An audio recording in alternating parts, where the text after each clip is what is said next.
Evening.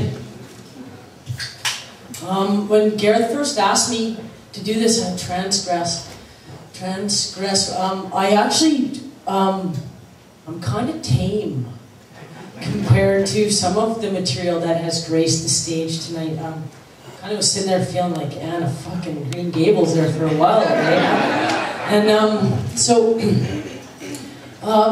because over the years, I often get stuck in the spiking the punch or the Transgress evening or the blow your wad session at the Vancouver Writers Festival.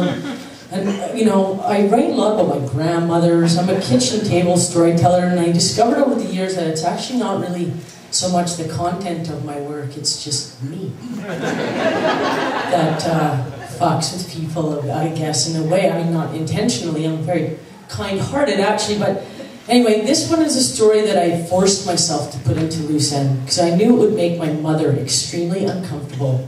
And she actually said, I really liked about 98% of your new book.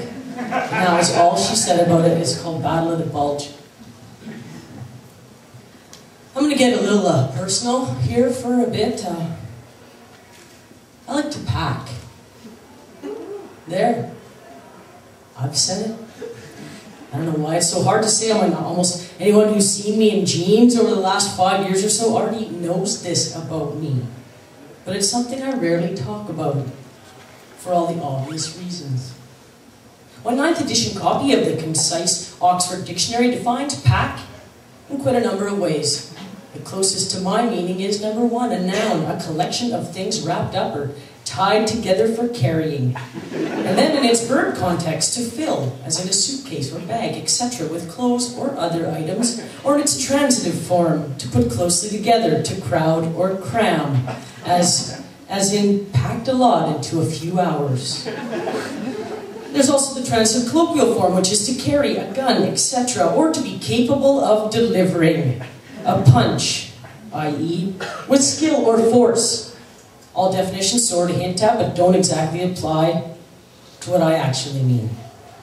Perhaps a few years down the line, and a couple of editions later, there'll be a queer vernacular definition, which will say, go something like, I don't know, to fill, crowd, or cram one's tidy whities with a sock, dildo, or some other bulging object meant to represent a phallus or a prosthetic penis of some sort.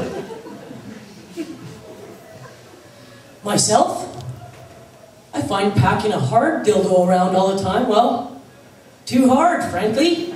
As aside from the obvious uncomfortable drawbacks of the sweating and the chafing, you know, I find it rather unsightly. Ask the Viagra generation, you know, how fun it is to walk around all day with a woody, they'll tell you. And any man who's ever managed to make it through high school has an embarrassing tale to tell about being called to the board on all the wrong time. Nope, not for me, a sock. Well, although this method of augmentation worked fine for 80s rock bands, I prefer something with a little more substance. The model I use is called, I believe, Mr. Softy, and comes in 3 sizes: small, endowed, and ridiculous. A variety of skin tones, ranging from cappuccino to Caucasian, if you'll pardon the pun. And provides a pleasant little bulge. Feels kind of good to rub up against. Some folks wear a jockstrap or soft harness, keep their business all in place. I myself find that a newish pair of briefs works just fine, provided the elastic is still trustworthy. Think I'm oversharing? Oh, you just wait.